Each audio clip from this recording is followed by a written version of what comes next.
The 11th day brought a sudden drop in temperature. A thin veil of snow dusted the woods as we headed out, the air sharp with the smell of frozen earth. Snow squalls came and went in bursts, twisting through the trees and sending spirals of white that obscured everything just a few feet away. It was beautiful, but disorienting, every squall making the world around us shift and blur. Deer could move through those waves of snow without a sound, and so, despite the cold, we kept to the woods, hoping the storm would mask our scent enough to finally draw in a buck. We settled at the edge of a clearing, near one of the old tree stands Gus had pointed out on a previous hunt. The stand sat rotting high up in a tree, half hidden by branches and nearly invisible unless you were looking for it. As I stared at it, I couldn't shake the feeling that someone or something might be watching from that perch, as if waiting. But when I asked Gus about it, he shrugged, saying those stands had been abandoned for decades, long enough that no sane hunter would trust the wood to hold their weight. Yet that feeling lingered. Watching the trees through my binoculars, I caught movement, a tall, broad shape swaying slightly in the snow. I squinted, trying to make out its details. It looked like a massive buck, antlers heavy with age and shadowed by the trees. My heart raced. It was the closest thing to a buck I'd seen all season. But as I focused, something changed. The shape didn't move like a deer. It twisted, straightening to an upright posture. For a fleeting second, it looked human, a hulking figure with the unmistakable rack of a buck crowning its head, watching me with dark, hollow eyes. I blinked, lowering the binoculars, and when I looked again, it was gone.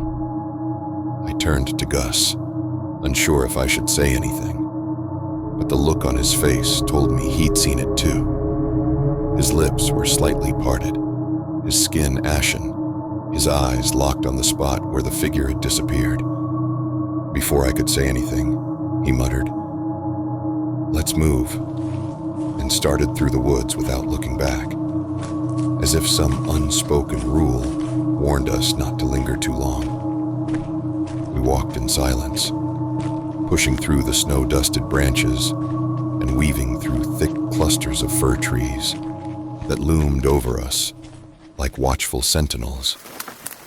The crunch of leaves and snow beneath our boots echoed louder than usual, the stillness amplifying every sound. At one point, I turned to ask Gus if he'd noticed anything strange about the weather lately, but when I looked back, he was gone. I stopped, feeling a chill creep up my spine. Gus had been right behind me, but now there was only silence, the faint hiss of falling snow filling the empty space where he'd stood. My heart pounded as I called his name, but only my own voice echoed back. I spun in a slow circle, scanning the forest, looking for any sign of him. After what felt like ages, I spotted him a little ways off, standing perfectly still, facing away from me. He was staring into the trees, his rifle slack at his side, his breath visible in the cold air. As I approached, I saw that his face was blank, eyes distant and unfocused, as though he was in some kind of trance. His gaze was fixed on something far off, somewhere deep within the trees.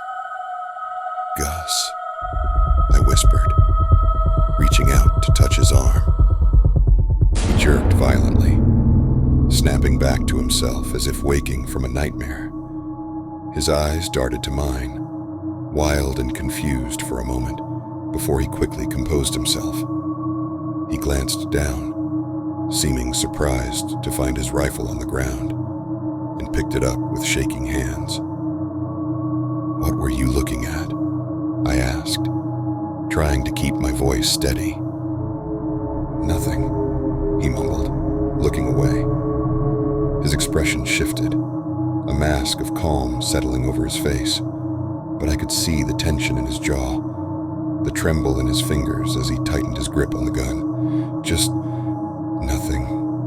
Thought I saw something. We kept walking, but every few minutes, I'd catch him glancing back, like he expected something to come charging out of the trees. And as we moved, the forest seemed to shift around us, the paths blurring in the fading light. A familiar ridge that should have led back to the truck seemed to twist off in a different direction, guiding us deeper into the woods rather than out of them. I could feel us getting turned around, the landmarks becoming less familiar with each step, each snow squall erasing our tracks almost as quickly as we made them. After what felt like hours, we stumbled upon one of the abandoned tree stands. This one was even older, the wood so warped and cracked, it was barely recognizable as a hunting perch. It loomed above us, a dark skeleton against the white sky, branches reaching around it like arms holding it in place.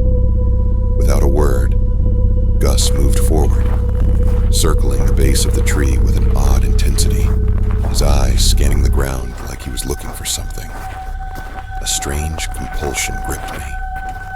Without thinking, I reached out, brushing my fingers against the brittle bark of the tree, feeling an almost electric pulse beneath my skin. Suddenly, a wave of exhaustion hit me, my eyelids drooping.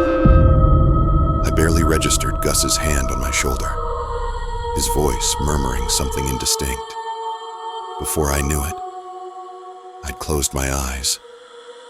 When I opened them again, I was no longer on the ground. My heart hammered as I realized I was sitting in the tree stand itself, high above the forest floor. The wind whistled around me, and the entire structure creaked under my weight, as if it could give way at any moment. My head spun, disoriented, wondering how I'd gotten up there. Through the swirling snow, I caught sight of a distant cabin, nestled between the trees, a familiar structure, the A-frame we'd passed before. But something about it was different, like it was watching me. Just then, a dark figure moved inside the cabin. I squinted, trying to make out the details, but before I could focus, I felt the tree stand lurch beneath me, tilting dangerously. I scrambled to hold on as the entire structure began to shake, the wood groaning under the weight of something unseen. I could feel myself slipping, gravity pulling me down. And then I woke, gasping, back in the clearing, with Gus standing over me, his face twisted with worry. "Are you all right?" he asked, his voice barely above a whisper. I nodded, too rattled to speak. My skin was cold, my heart still racing, and my hands were streaked with dirt from where I'd clawed at the ground. But as I looked around, I realized something was different. The forest felt darker, heavier, and I could swear I saw movement in the shadows, shapes darting just beyond my vision. Gus didn't say anything as we gathered our gear and made our way back, but in the silence, I could feel his unease mirroring my own. Both of us caught in something we couldn't explain, something that lurked just beyond the edge of reason.